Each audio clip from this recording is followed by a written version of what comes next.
Ce soir, nous avons donc deux invités, comme d'habitude. Nous avons respecté la parité, puisque nous avons Cyril et Estelle.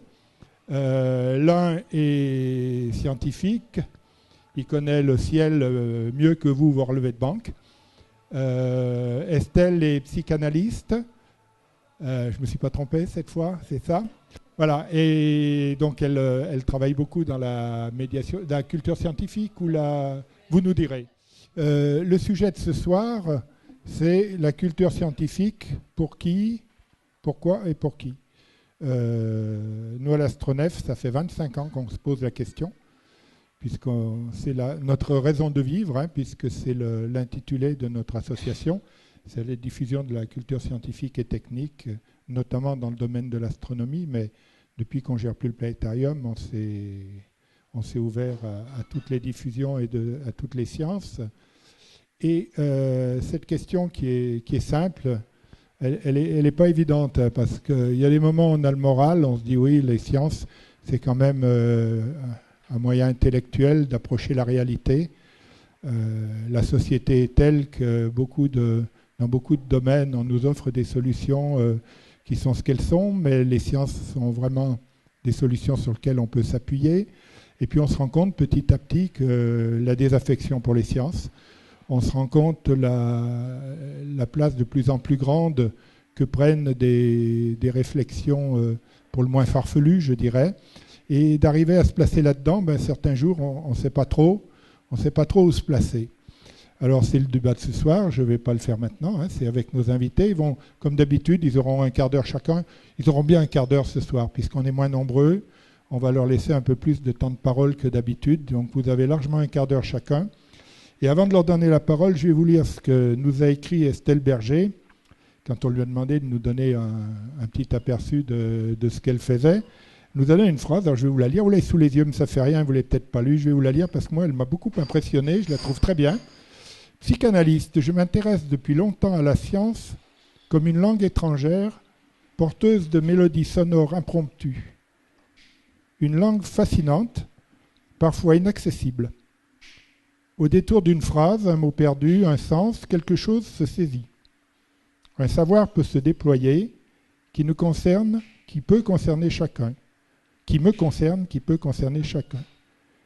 Convier la culture scientifique sur la place publique ou dans un bistrot constitue un enjeu qui m'intéresse particulièrement.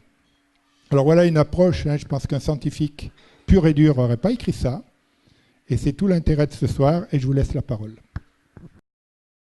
En tant qu'animateur de Planétarium depuis quelques années maintenant, hein, j'ai commencé en 1995 à l'Observatoire de Marseille. J'ai ensuite, en 1997, été embauché par l'Astronef, les gens ici présents. Et depuis, mon métier, c'est montreur d'étoiles et aussi passeur de curiosité. Alors la culture scientifique, pourquoi ?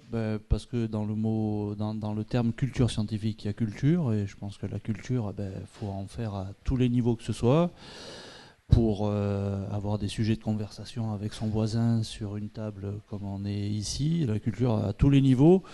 Et moi, c'est vrai que j'ai jamais trop aimé l'adjectif scientifique accroché au mot culture. Pour moi, la culture, c'est à tous les niveaux. Et j'associerai la culture à la curiosité. Et j'aime bien, au cours des séances de planétarium, éveiller le sentiment de curiosité qui est parfois éteint, qui peut se révéler à chacun de nous. Ensuite, la culture scientifique pour qui ? Pour n'importe qui, de 4 ans à 90 ans. Tout à l'heure, j'étais en animation au Planétarium de Saint-Étienne avec un groupe de seniors, et c'est toujours enthousiasmant pour nous de voir la curiosité à tous les âges. Et ce qu'il y a de très intéressant, et c'est pour ça que j'en suis venu à l'astronomie, c'est que c'est une science qui parle à beaucoup, parce qu'on a tous le ciel au-dessus de notre tête. C'est un des rares encore sujets sur lequel il n'y a pas à payer un billet d'entrée, hein. On peut tous avoir accès au ciel, et pourtant, il a été oublié, hein, maintenant dans nos vies quotidiennes. c'est quelque chose auquel on n'a pas accès, auquel on attribue des vertus encore aujourd'hui, et c'est bien de le replacer à sa juste valeur, aussi bien au niveau des acquis scientifiques que de...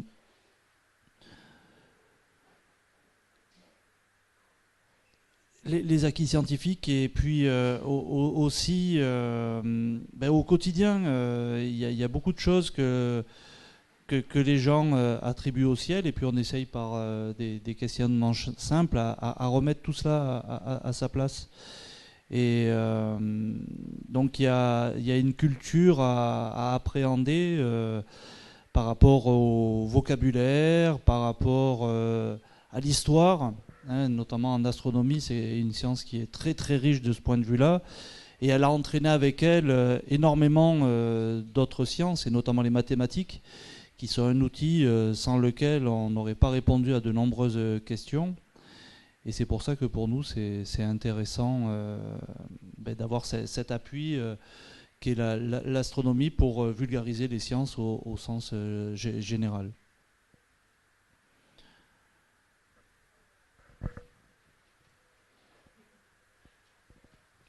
On va peut-être échanger. J'avais coupé mon micro. Ouais. Oui, ça suffit. Tu peux donner la parole à ta voisine, et puis tu interviendras après dans la discussion. Moi, j'ai déjà une question à te poser si jamais il n'y en avait pas dans la salle. Alors, moi, je suis un petit peu surprise d'être là, parce que je suis absolument pas scientifique, je n'y connais pas grand-chose. Simplement, comment dire, il y a 2 ans de ça, il y a quelques années de ça, je me suis retrouvée administratrice d'une EMJC qui travaille avec les sciences. Et ce qui m'avait amené, donc une EMJC, une maison des jeunes et de la culture, c'est un lieu d'éducation populaire qui a pour fonction de promouvoir une certaine manière de vivre ensemble, ou en tout cas de se prêter à ça à partir de n'importe quelle question. Et celle d'Oulin a attrapé entre autres la question des sciences. Donc il y a un festival qui a existé pendant très longtemps, qui est un peu en difficulté en ce moment. Et en 2015, j'ai travaillé beaucoup sur ce festival, donc en tant que bénévole, pour essayer de le maintenir en vie. Et c'est à cette occasion que j'ai rencontré Gaouti. Et ça a été... je vous raconterai juste une anecdote qui explique un peu comment je suis arrivée là. Pendant le festival, je me suis retrouvée à table avec Gaouti, physicien si j'ai bien compris, et puis un collègue chimiste, et ils se sont mis à causer, et je me suis explosée de rire parce que je n'ai absolument rien compris à ce qu'ils disaient. Et donc je me suis tournée vers le directeur de la MJC pour essayer de dire on fait quoi là? Et ça a été vraiment, pour moi ça illustre complètement ce qui m'intéresse dans les sciences, c'est-à-dire je comprends rien à cette langue-là. Alors je suis psychanalyste, c'est-à-dire que je travaille beaucoup avec les mots, avec la langue, avec ce qu'il en est du savoir pour chacun, plus que du savoir universel des sciences. Je me suis retrouvée dans cette fonction, peut-être pas tout à fait par hasard, mais presque. C'est-à-dire quand j'étais enfant et adolescente, j'étais bien plus douée en mathématiques et en sciences physiques qu'en littérature et en histoire. Et puis, je ne sais pas trop ce qui s'est passé au lycée. À un moment donné, j'ai décroché des sciences, mais plus sur un versant, j'en suis pas capable, que sur un versant, ça ne m'intéresse pas. Et cet intérêt pour les questions de science, alors c'est très vaste, hein, quand je dis science, ça veut tout et rien dire, mais c'est quelque chose qui est resté. Et quand je suis venue faire mes études à Lyon, parce que j'ai fait un cursus un peu particulier au départ, et je me suis retrouvée à fréquenter un peu l'ENS, sciences en particulier. Enfin, il n'y avait pas encore l'union avec l'ENS Lettres à l'époque, ça date quand même. Et à cet endroit-là, il y avait cette question, qu'est-ce que c'est que ces gens-là qui parlent avec des formules bizarres, j'y comprends rien, et en même temps, c'est très sympa. La question de la langue étrangère, pour moi, c'est un peu ça. Je me retrouve dans une salle de cours de physicien ou de mathématicien, il y a des grands tableaux, parce que du coup, je suis retournée à l'ENS cette année, et il y a des grands tableaux avec plein de formules et tout, puis c'est d'une énigme absolue, c'est encore plus énigmatique, si je puis dire, que ce qui peut se passer dans mon cabinet. La question des sciences, pour moi, c'est quand même... la question des sciences. Il y a des points qui m'intéressent. Le nucléaire, c'est un truc de société qui nous concerne tous. J'avais 9 ans au moment de Tchernobyl, je m'en souviens relativement bien. Qu'est-ce que c'est que cette affaire-là ? Bon, bah, c'est bien un truc qui vient de scientifiques, le nucléaire. Alors, c'est pas une question d'être pour ou d'être contre. Mon enjeu, il est absolument pas là. Il est de se dire comment cet élément-là de raisonnement scientifique a un impact sur notre mode de vie aujourd'hui. Si j'ai un micro dans les mains aujourd'hui, c'est parce qu'un jour il y a quelqu'un qui a connecté des petits points. Enfin, j'imagine, c'est complètement fantasmatique mon affaire, mais j'ai des vagues souvenirs de techno où on faisait des soudures pour faire passer de l'électricité ou des trucs comme ça, quoi. Donc, je ne connais vraiment pas grand-chose en la matière, mais par contre, j'aime en entendre parler. Et c'est ce qui m'a animée en 2015 quand j'ai voulu travailler sur ce festival pour qu'il continue d'exister. Et c'est ce qui donc m'a valu la rencontre et l'invitation ici aujourd'hui. Voilà, je ne pense pas avoir parlé pendant 15 minutes, mais c'est pas grave, on aura bien le temps de reprendre derrière. Alors, c'est pas grave du tout, au contraire. On a plutôt l'habitude de devoir demander aux gens de s'arrêter parce qu'ils prennent trop de temps de parole. L'intérêt, c'est de discuter. Alors, pour lancer le débat, moi, je voudrais revenir sur une phrase que vous avez dite et qui m'a perforé les oreilles. Vous avez parlé par rapport à la science de savoir universel des sciences. Vous avez cité ça, vous avez dit non, mais dans votre discours, là, verbalement, vous avez dit les sciences comme savoir universel. Alors moi, j'ai bondi, j'ai dit, mais s'il y a un domaine dans lequel, justement, le savoir n'est pas universel, et s'il y a un domaine dans lequel les gens prétendent ne pas avoir un savoir universel, c'est bien celui-ci, puisque les sciences ne couvrent que ce qu'on sait prouver. Alors que, en général, c'est plutôt les gens qui ne cherchent pas à prouver les choses qui prétendent avoir un savoir universel, eux. Donc pour nous, vu de mon côté, ou vu du côté scientifique, la science c'est tout sauf le savoir universel. C'est plutôt l'empire du doute, puisqu'on ne valide que ce qu'on a pu vérifier. Tout le reste, on en doute.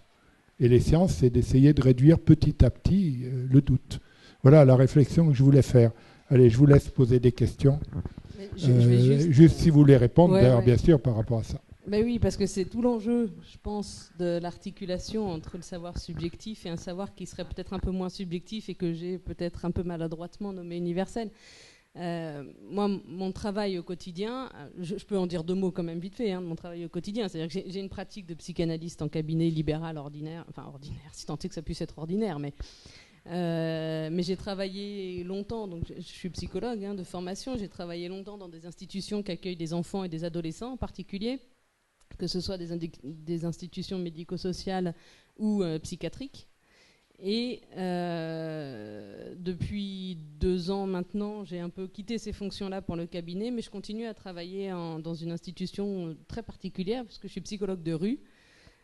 Donc je travaille dans la rue avec des enfants et des adolescents, surtout qui sont un petit peu en errance dans leur parcours scolaire, professionnel. Et l'opposition est sûrement maladroite entre savoir subjectif et savoir universel, mais l'idée c'était de dire que ce que les gens viennent travailler avec moi, et ce que je travaille moi, c'est la position de chacun dans le monde, mais de chacun. Et pour moi, quand je dis universel du côté des sciences, c'est que 2 + 2 = 4 pour vous, pour tout le monde. C'est à cet endroit-là que je mettais ça. Alors c'est sûr qu'il va y avoir des nécessités de réaccordage de langue, parce que voilà. Après, dans mon travail de psychanalyste, on n'est jamais très loin. Enfin, Lacan a beaucoup travaillé la psychanalyse à partir des mathèmes. Donc des mathématiques, c'est-à-dire non seulement il a essayé, mais il a même mis en forme un certain nombre j'allais dire de formules, mais c'est pas tout à fait le mot, sous forme de mathèmes. Par exemple, le fantasme, il le définit à partir de signes mathématiques. Donc et qui, de ma place, ont un intérêt très percutant. Bon, après, je suis pas une très très grande théoricienne, je vais pas vous faire des leçons pendant des heures sur les mathèmes chez Lacan, mais parce que la formule mathème vient dire quelque chose, autrement qu'avec des mots. Et je crois que c'est ça aussi qui m'intéresse on va dire dans les maths, mais voilà. On fait des sciences humaines.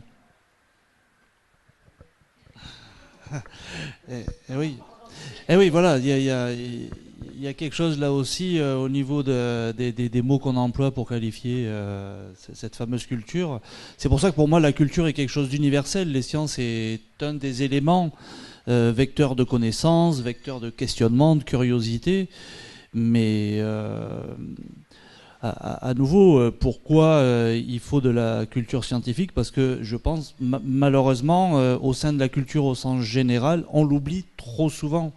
Au niveau de la formation, y compris des enseignants qui ont pour, on va dire, fonction notamment de transmission de pensée, de savoir. L'histoire des sciences est très peu présente aujourd'hui dans les différentes formations des enfants à quelque niveau que ce soit. L'enseignant lui-même a au cours de son cursus de formation une sensibilité quand même très faible là-dessus. S'il n'apporte pas lui-même, c'est pas les organes formateurs qui vont lui apporter. Et c'est vrai que ça, c'est quelque chose qu'on voit encore trop souvent. Nous, au planétarium, quand on veut valoriser notre équipement et qu'à l'époque, quand on faisait des formations en IUFM, les futurs enseignants ont une sensibilité plutôt majoritaire littéraire. Et c'est pas évident de les amener vers notre culture, entre guillemets, scientifique. Et pourtant, il y a beaucoup de choses à faire. Il y a des ponts à passer entre ces matières. Et c'est dommage parfois parce qu'on passe face à un vecteur pour l'élève lui-même de curiosité et d'envie d'aller plus loin. Les sciences ne sont pas là que pour mettre une note et être quelque part une sanction au bout d'un cursus scolaire. Et malgré les réformes qu'on a connues, c'est toujours pas valorisé. Pour rebondir là-dessus, juste un exemple, dans mon travail, il y a je sais pas, 2 ans de ça, je rencontre un petit gamin qui avait, je sais pas, 8-9 ans. Alors, je l'avais rencontré une première fois dans un cadre d'une sortie, puis bon, moi, je me souvenais très bien de lui, mais 6 mois après, en version short, alors que je l'avais rencontré au ski, je ne l'ai pas reconnu tout de suite. Par contre, lui, il m'a reconnu, il est venu me chercher. Et donc, on a commencé à discuter un peu, et en fait, ce gamin s'est mis à bricoler un truc de dingue, une espèce de petit bateau, mais fait avec un bout de bois, un bout de fanion trouvé par terre, qu'il a collé avec de la sève, et ça tenait, quoi. Et ce côté très ingénieux, ce qui motive ça chez un enfant, cette création-là, c'est toujours une recherche à partir des éléments, à partir de la matière. Et peut-être que ça se perd, parce qu'effectivement, dans le cadre de l'apprentissage, j'allais dire bête et méchant, c'est peut-être un peu dur, surtout s'il y a des enseignants dans la salle, mais c'est pas forcément ça qui est mis en avant dans le développement de l'enfant. Alors que finalement, ce gamin, il avait une vraie démarche de recherche au sens le plus noble du terme. Hein, comment faire tenir les éléments ensemble pour construire quelque chose avec lequel il va pouvoir jouer derrière, quoi. Ça m'évoque ça un peu dans ce que tu dis de ton parcours, hein, de la manière dont ce qui t'amène aux sciences, c'est les jouets, comment ça marche. Cette question-là, je veux dire, comment ça marche, c'est la question centrale de l'être humain, hein. Non, mais c'est sûr que ça, aujourd'hui, on le sent bien, et d'autant plus dans une société où on a beaucoup accès maintenant à du virtuel, où l'apprentissage se fait via des tablettes, via un écran de rétroprojection dans la salle de classe. Et même aujourd'hui, l'élément livre, l'élément papier est en train de disparaître de la salle de classe, où l'enfant n'a plus de contact direct avec l'objet même du savoir, quoi. Voire même l'élément humain de transmission. C'est-à-dire que quand on apprend devant un ordinateur, même si y a quelqu'un de l'autre côté de l'ordinateur qui transmet le message, je veux dire, la rencontre des corps, la rencontre des humains en présence des corps, elle est mise à mal. On y reviendra, de toute façon on n'aura pas le choix. Mais justement, c'est pour ça qu'on a encore une chance, nous, au planétarium, c'est qu'on fait des projections avec des films, mais il y a un animateur qui intervient. Et ce moment-là est un moment recherché par notre public. Et c'est vrai que très souvent, lors de manifestations, comme par exemple dans quelques semaines, il y aura même la semaine prochaine, le village des sciences, dans le cadre de la fête de la science, et c'est des moments où les personnes ont envie de partager, de se rendre curieux, et à nouveau, on met de côté tous les artifices d'aujourd'hui pour acquérir du savoir. On a besoin d'avoir un transmetteur de savoir, on a besoin de quelqu'un qui transmet sa passion. Moi, je me souviendrai toujours du regard de Pierre-Gilles Degène ou de André Braic que j'ai suivi en conférence et qui m'ont donné, par ne serait-ce le regard, par la fougue de leurs verbes, l'envie de faire comme eux, quoi. Bon, sans en atteindre le niveau, mais l'envie d'aller dans leur sens et voir des personnes de 60 ans, 65 ans, 70 ans passionnées comme un jeune enfant face sans doute à son bateau qu'il est en train de construire. C'est quelque chose qui est vecteur d'envie et qui passionne.